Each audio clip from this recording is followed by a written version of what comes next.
Акыркы жылдары Кыргызстанда балык чарбачылыгы кайрадан өнүгүп, кайрадан жанданып келе жатат десек болот. Мисалы, ошол эле балык бизнеси дагы биздин жергебизде кандайдыр бир кеңири бардыгы колдонуп, мына ушул балык бизнесин өздөштүрөм дегендер көп.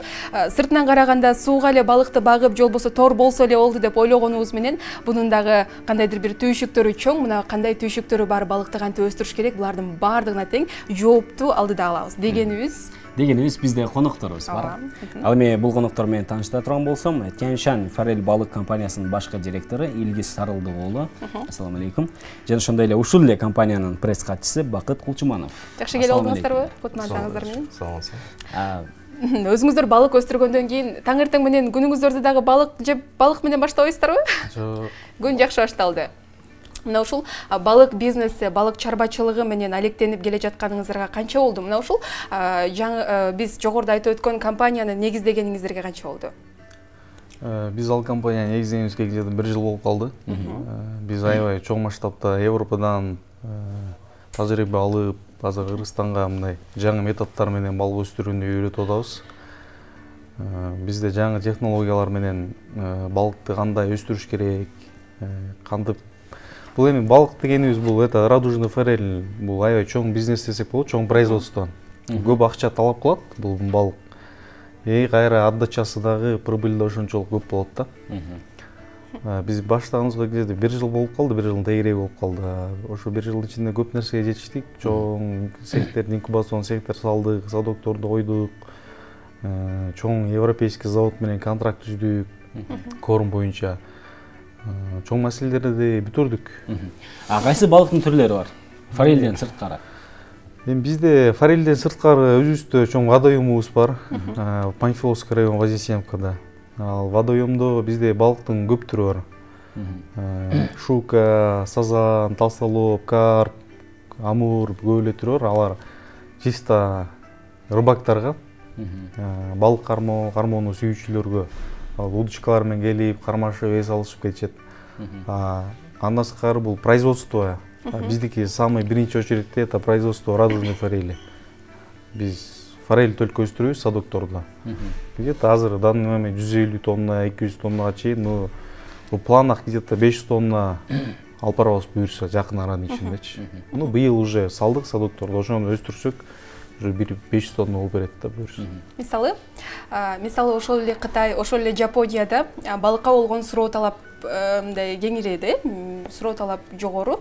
Ал эми мына ушул идея кайдан келген, кимиңиздерге келген? Мисалы сиз бул компаниянын жетекчисисиз, сиз болсо пресс катчысы, мындай айтканда, жардамчысы, Андан кийин идея кандай пайда болду? Же болбосо мындай балык бизнесин мындай да Илгиз Сарылдык айткандай, мага айтып жүргөндө жанагы мен аны көп жылдан бери тааныйм бул кишини. Ал жана Европага барып келип, Россияга барып келип, Европага барып келип, Литвага барып келип, жакта бир жакшы специалист менен жолукканда, анан бул специалистти бияка алып келген. Анан канча деген жерлерди көрүп чыккан. Балык өстүрүү боюнча. Балык өстүрүү боюнча канча деген жанагы водоемдорду көрүп, жакшы тажрыйбалуу, такой подходящий жерди тапыпчы. Анан тиги специалист жардам берди, жакшы элечи. Анан биздин сотрудниктер бизде 15 где-то 15 жакын киши иштейт. Аларды мастер-класс өтүп, жакшы бир атты ким эле жана специалист келген Литвадан, Европадан. Ал бизге жакшы бир мастер-класс өткөзүп, анан балык өстүрүү боюнча. Балык өстүрүү боюнча. Идея Илгиз Сарылдыктын идеясы. Ошол Европага барып келгенде ал көрдү өзү көзү менен. Анан биякта Кыргызстанда бар эле балык кармап атат, жанагы домашний условияда да, жанагы ар кайсы корм берип, жанагы үйдө өстүрүлгөн балыктар. Үйдө бастырган жанагы корм, эт берип, нан берип, анан жанагы кан барго, канды берип депчи. Сиздер эмне бересиздер? А биз высококачественный европейский корм беребиз. Тянь-Шань Форель деген корм беребиз да. Именно тамак аштарын ошол бул жактан эле чыгарабы? Же башка чет өлкөдөн алып келиби? Тамак Европадан как положено келет. 1 килограмм кормдун баасы 120 сомдон бизге өзү айланат. Андан сырткары мальковый кормдары 260-280 сомдон айланат. Поэтому айтып атканым бул форель өстүргөнгө аябай чоң акча кетет. Бизде элдерибизде возможность жок болгондуктан анан алар мындай жакшы условияда балыкты көп эч ким билбейт да өстүргөн үчүн. Ошол үчүн анан тамагынды ала алышпай, анан аларга жанагындай туура эмес вариантта, кыргызча вариантта өстүрүшөт да. Ушул жерден бир суроо болуп атат, эми. Балыктын тамак ашы эле 120 сомдон туруп атса, анан балык өзү канча болуп атат? Сиздердики баасы жогоруракпы бир аз, Биздики форелдин эми эң арзан сатылганы, биз арзан саттык дегенде 450 сомдон килограмм сатабыз. Бизде контракттар бар, 450 рубльдан Россиядан алабыз деп атышат. Кудай буйрса, предварительный контракттар. Эми Россияга экспорт кылабыз бизгечи. Жакшы, мисалы азырынча Кыргызстандын ичинде бардык эле аймактарда бар, 7 аймакта. сатылат бардыгы. Негизи келет жанагы Оштон, Жалал-Абадтан келет, жанагы Малектурда бар да. Эме да кичинекей болуп. Кээ бир базарларда арзан сатылат экен эме. Форелдер 280 сомдон, 300 сомдончу. Алар эмнеге арзан сатылат, потому что алар корм стандартка жооп бербейт. Аларды лабораториядан өткөзсө эме витаминдери чыкпай калат, балык туура эмес эмелер диагноз берет да, потому что алар өзүнүн корму менен кармитилген эмес. Ошол үчүн форель өзүнүн корму менен кармитиш керек. Себестоимость ар бир балыктыкы где-то 170 сом болот. 150 сом кормуна кетет 1 килограмм болуш үчүн. Малюктон баштап 1 килограмм болуш үчүн 150 сомдон кормун жейт. Плюс сякта коммунальный услуга бар, балдардын зарплатасы бар, уходдор бар, башка расходдор бар. Ошо менен ар бир балыктын себестоимость 170 сомдон айланат да. Кайра биз бир жылда 450 сомдон сатуудабыз, ошондо канча сомдон кайра 290, 270, 280 сомдон прибыль калып атпайбы. Ошондо мисалы 100 тонна, 200 тонна өстүрсө эмне деген канчалыгы миллиондор түшөт.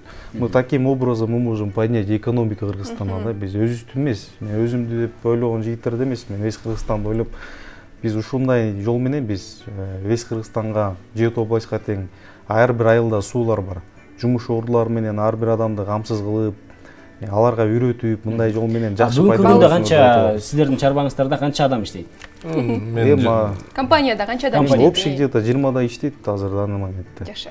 Мисалы, балыкты жогоруда айтып өтпөдүмбү? Балыкты өстүрүүнү биз аябай оңой деп ойлойбуз, Бирок мисалы анын уруктары, ошол эле форелдин уруктары, икралары деп коебуз го, кайсыл жактан алынып келинет, анан икра болгондон кийин азыр сатыкка чыгарабыз деп атпайсыздарбы? Сатыкка чейин ошо икрадан баштап канча убакыт өстүрүп, канча жылда сатыкка чыгарса болот ошо балыкты?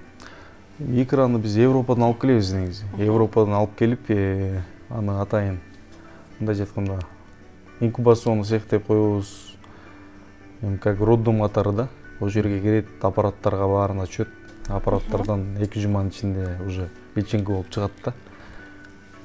Мисалы, башка жандыктар сыяктуу эле балыктар дагы ооруса керек, Алар үчүн дагы мындай алдын алуучу кандайдыр бир нерселерди балыктарды да карап турасыздар да, Мындай да, эң биринчи ал суусунан болот. Суу таза болсо, корм өзүнүн специальный именно форелдин корму болсо, балык вообще оорубайт да, 100%. Анан туура эмес кормдарды берсек, суу кирдесе, суу кир болсо, кислород жетпесе, анан оорулар баштайт. Биз ошону алдын карап, заранее бүт пландаштырабыз, пока оорубайт да балыктар. Балыкты жөн эле өстүрүп туруп саткан бир, анан дагы аны кайра иштетүү боюнча дагы сиздер иштетесиздерби, кайра иштетүү боюнча? Биз азыр пока балыкты ошол тирүү ойдон эле ошол жерден алып кетет азыр биздин балыктар, тирүү ойдон элечи. Сатып атасыздар. Кудай буйрса бизде азыр логистика центр ачайлы деп азыр ошого мамлекеттер менен сүйлөшүп атабыз, биздин өзүбүздүн өкмөт башчыларыбыз менен. Логистика центр ачсак, кудай буйрса, аяка чоң морозильниктерди салабыз, ичине 1000 тонна балык бата турган. Аны жактан форелдерди союп, как положено, бүт упаковать этип, замораживать этип, анан экспорт кылабыз да Россияга, башка Европага, Кытайга. Анан ал логистика центр ачсак, весь Кыргызстан балык өстүрүп, анан бизге алып келип сдавать этет, бизге сатышат да. Биз алардан сатып алып, анан биз өзүбүздүн баабызды коюп, анан экспорт кылабыз да. Логистика центр ачсак, ошон плюс ошол болот. Жети область тең Сарсанол болот да, эртең Ызбытта аяка калабыз деп. Бизге 100% алып келет, өткөзөт. Анан биз экспорттоп турабыз да. Мисалы, ошол эле балыктын мисалы түйшүгү көп, башка мамлекеттерде балыкты бир күндө мисалы 1 кило ар бир үй бүлөдө жейт да. Ал эми Кыргызстанда мисалы шаарда же болбосо айыл жергесинде балык менен көп деле азыктанышпайт, тамактанышпайт да. Анан балыкка болгон суроо талап кандай болуп атат Кыргызстанда? Жок, негизи Кыргызстанда анан вообще жанагы Кыргызстанда, Россияда, Европада радужная форель, кыргызча билбейм кандай болот. Радужная форель өзү жанагы элитный сорт рыба деп коет да, деликатес деп коет аны. Анан ошон үчүн баасы төмөн. Өйдө. Анан ошон үчүн өйдө. Суроо талаптан жогору. Суроо талапты тоже жогору, потому что производство жок көп акча кетет, көп убакыт кетет. Например, 1,5 жыл кетет жанагы. Бир малек икрадан анан тиги товарный рыба деп коет да. 1,5 жыл өтөт. Анан зарплата еш керек, анан корм высококачественный. Эмне үчүн биз Тянь-Шань форель дедик, потому что у нас в горных условиях высококачественная горная форель жанагы. Биздин Кыргызстандык жанагы тоолуу өскөн форель да. Анан ГМО жок. Жанагы биз ГМО жок. Биз натуральный корм менен. Тянь-Шань форель деген корм биз сатабыз. Бул корм. Эмнеден бул корм? Корм кадимкидей жанагы курамында эмнелери бар? Курамы мука жанагы рыбный мука дейт. Протеин, витаминдер, чтоб жана балыктар оорубаш үчүн атайын лекарствостон бери кошулат.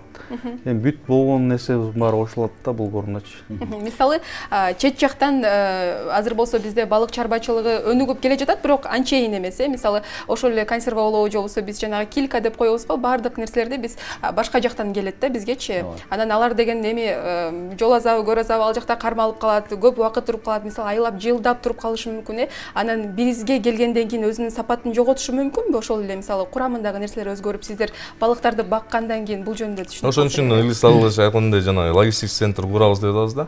Ошон үчүн бизге азыр аябай инвестиция керек болуп атат. Бизде жанагы кредиттер Кыргыз-Российский фонддон кредит алыш керек бизгечи. Чоң логистик центр ачыш керек.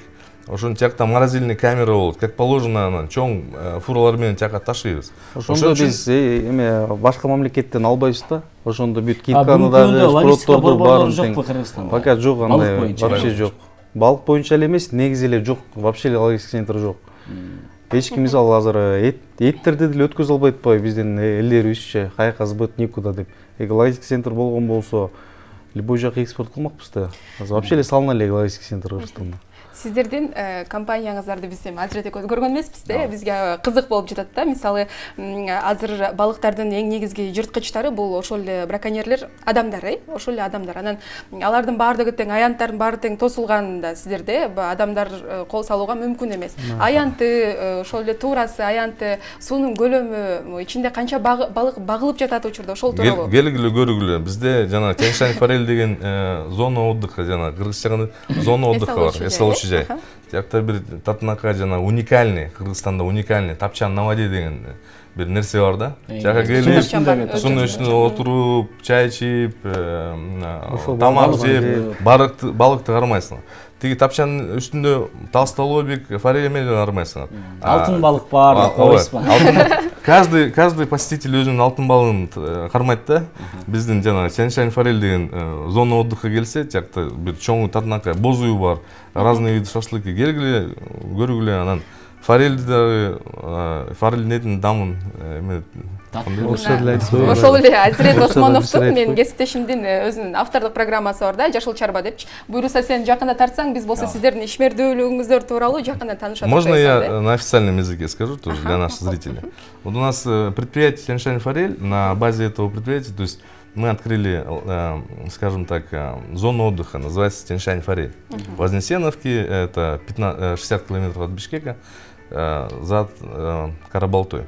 Там очень уникальный вид отдыха, то есть на топчанах можно провести время, то есть все виды шашлыка можно заказать, можно, да, форель можно жарить и так далее. Сами своими руками будете этот и каждый может поймать свою золотую рыбку. Акча төлөп киребизби ал жака, кирүү акысы барбы? Да. Кирүү акысы менен атайын ал нерселерде каралган, Шырт эткен барак болуп Айжан. Ну мы вас пригласили, так можете пока это. Буйруса. Айтсаңыз, форель эмне үчүн форельге токтолуңуздар? Бул мындай чарбачылыкта аябагындай мындай өндүрүшкө туура келеби же? Андан башка балыктарчы? Сардина деген балыктар. Мисалы Европада 99,10 жогору проценти, почти 100% балык этин жейт да. Форельдин этин жейт именно. Алар койдун этин, эмне форельдин эти башкалардан эмнеси менен айырмаланат? Форельдин эти айырмаланганы, форельдин этин жеген адам карыбайт. Бетине бырыш түшпөйт.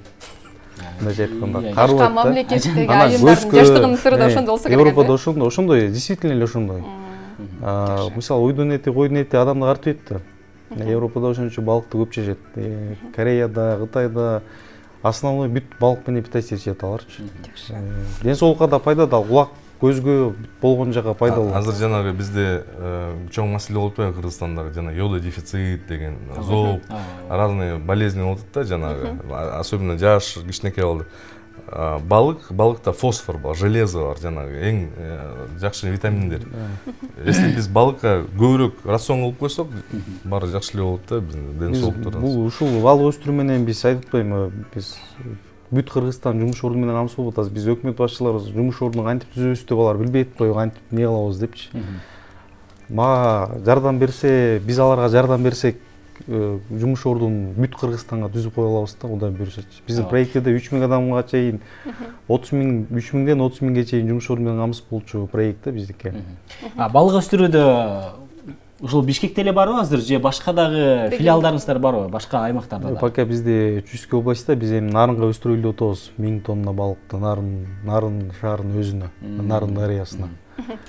Бул компания мындай бир эле бизнестин ачкычы эмес, ошол эле жумуш орду менен камсыз кылуу башкаларды, ошондой эле кыргызстандыктардын ден соолугуна кам көрүү, ичинде көп нерселерди камтып турбайбы? Биз үйрөтүп атабыз, биз азыр консультация берип, балык өстүргүлө. Түшүндүрүү иштери.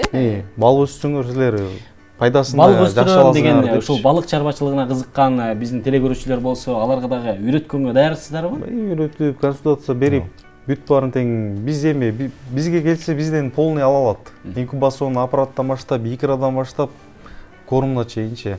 Биздин корумдордо именно по заказу жазылган, Кыргызстан условиясына жазылганда, биздин сууларга ылайыкталып плавающий корумдар. Анткени бизде суу муздак, биздин форелдин баары тең суунун үстүнө чыгып корум ишет да.